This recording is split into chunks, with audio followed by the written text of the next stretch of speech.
Unfit for Crisis. Here's the headline in my LP News, Volume 47, Issue 4. As Donald Trump's warfare threats rise, libertarians call for the withdrawal from NATO. How wrong can we be? Donald Trump is a mentally diseased degenerate. Donald Trump is the most out-of-control narcissist to wield supreme executive power since Caligula.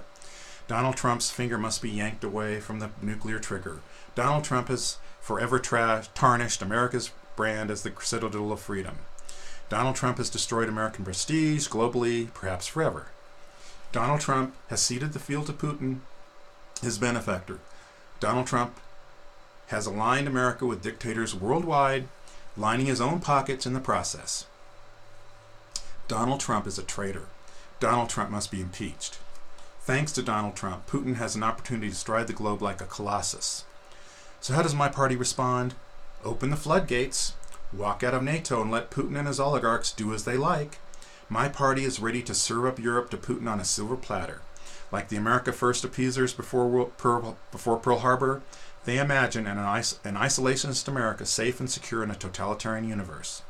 Rather, now is the time for America to raise its nuclear shield, for all humanity to rise up against their oppressors. Before I disassemble this rant, let me tell you where this argument is headed. A nation is a group of people united by a mistaken view of their past and hostility toward their neighbors.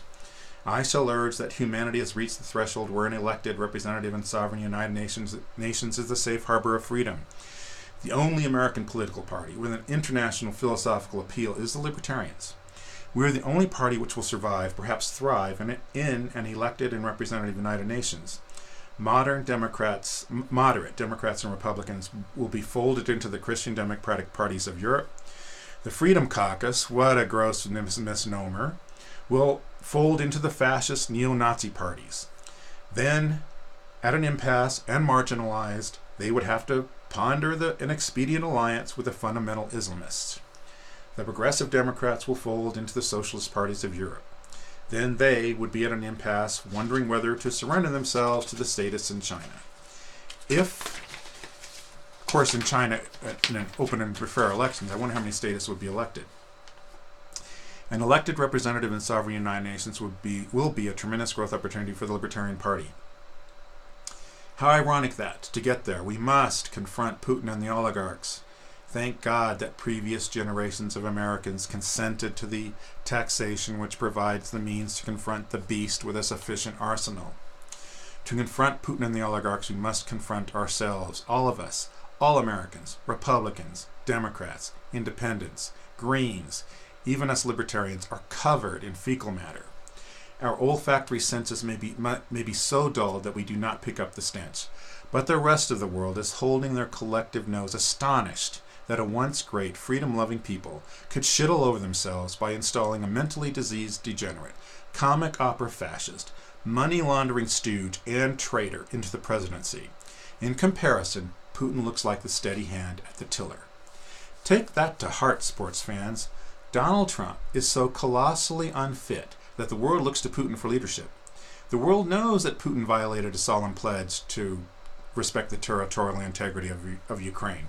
The world knows that Putin shot down the Dutch passenger plane, killing all aboard. The world knows that Putin has transformed the entire Russian economy into a vast criminal enterprise. The world knows that 71 Russian bankers have been murdered in order to consolidate the banking industry. The world knows that Putin is a whoremaster. The world knows that Putin breeds terrorism with his Islamophobic policies. The world knows that Putin condemned to death his own sailors aboard the Kursk. The world knows that Putin is an agent provocateur, bombing apartments in Moscow to stir up anti-Chechen hatred. The world knows that Putin murders journalists. The world knows that Putin arrests and murders whistleblowers like Magnitsky. The world knows that Putin is liquidating Christopher Steele's informants. Maybe that's what the guy is that just got whacked in England with the nerve gas and Putin denying it. The world knows that Putin uses polonium darts against his political foes. Are you shocked that a comic opera fascist like Trump is more feared than a ravenous predator like Putin? Don't be. Putin at least takes the issue of nuclear war seriously. Compare that with our clown, who treats nuclear holocaust with the same level of gravity as an adventure in public onanism.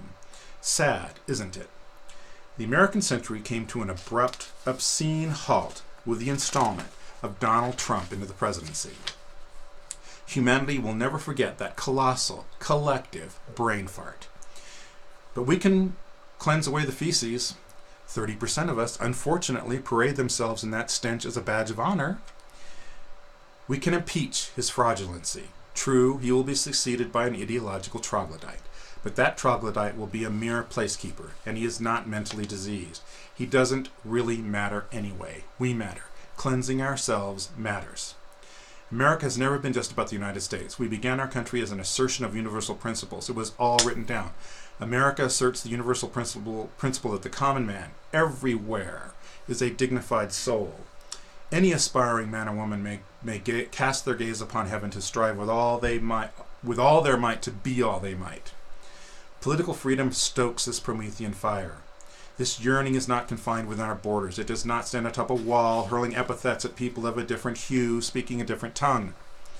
America has always been about more than blood and soil, even though a significant minority, 30% or so, can only think in tribal terms.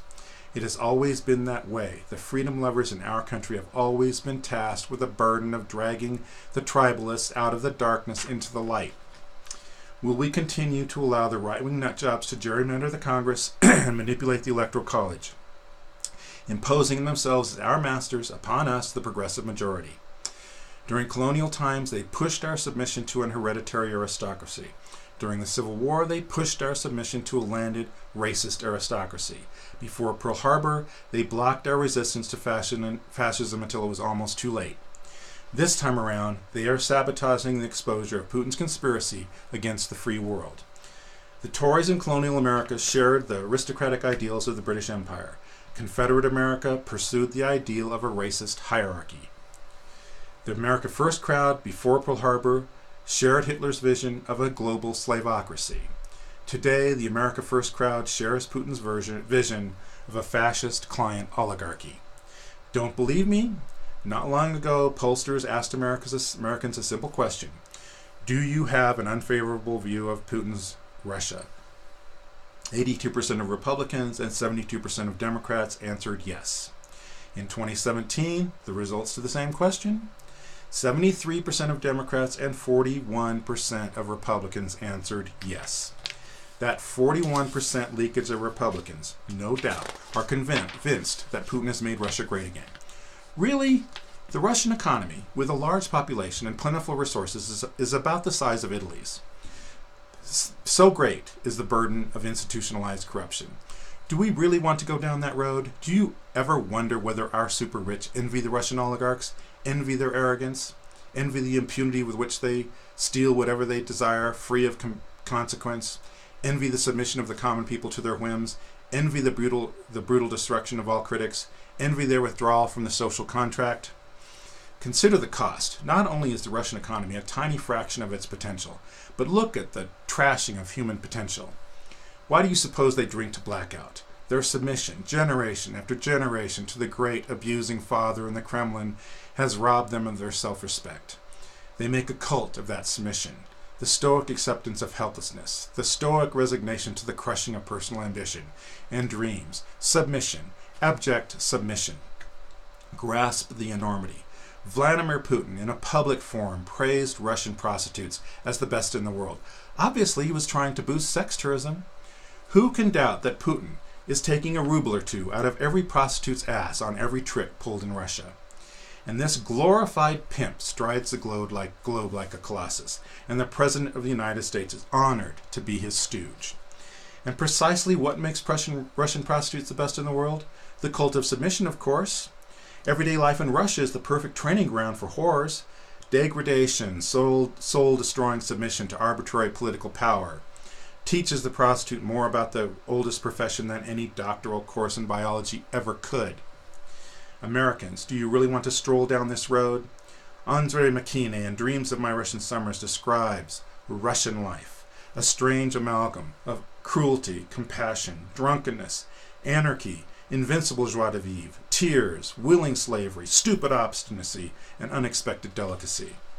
A Russia pitted against the world by its somber destiny. The invisible Russia, a continent encircled by barbed wire and watchtowers. In this forbidden country, the simplest words took on a fearful significance. Burned the throat like the bitter stuff that I drank from a thick glass tumbler. I love it for its absurdity, for its monstrosities. I see in it a higher meaning that no logical reasoning can penetrate.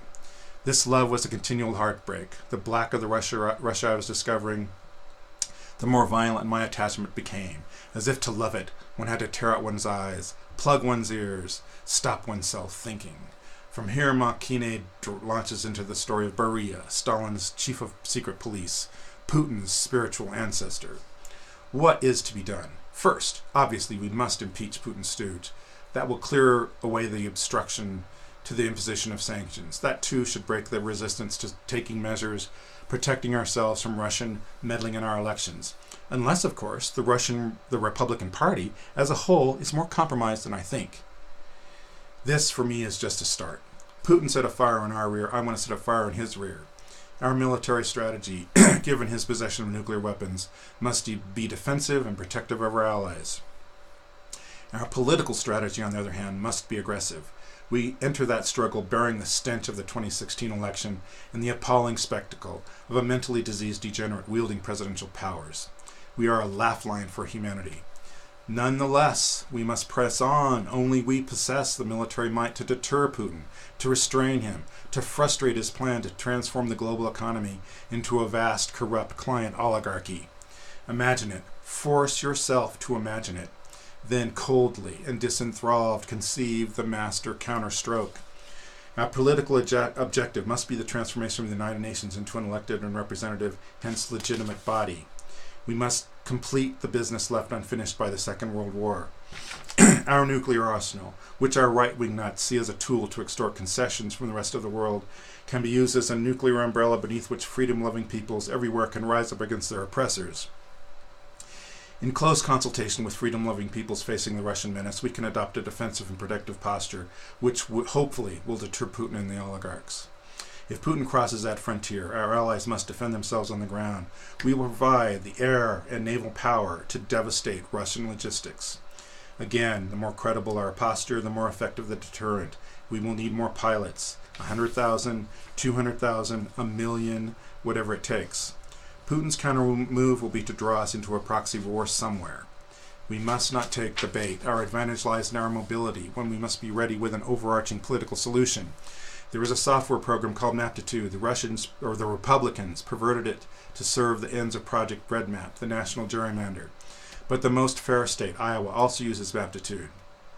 They use it properly to implement the election statute. Maptitude, used properly, can district the world. Say 1,000 districts, the United Nations can be transformed into a legitimate institution. The very act of debating the district lines may deal a mortal blow to the present semi-anarchic system of competing nation-states. What might happen in Putin's rear if the prospect of a suddenly free world, the entire world, is dangled before the Russian people? A legitimate free world, not a Western anti-Russian alliance. Free world they can join. How hot might they make it for Putin and the oligarchs?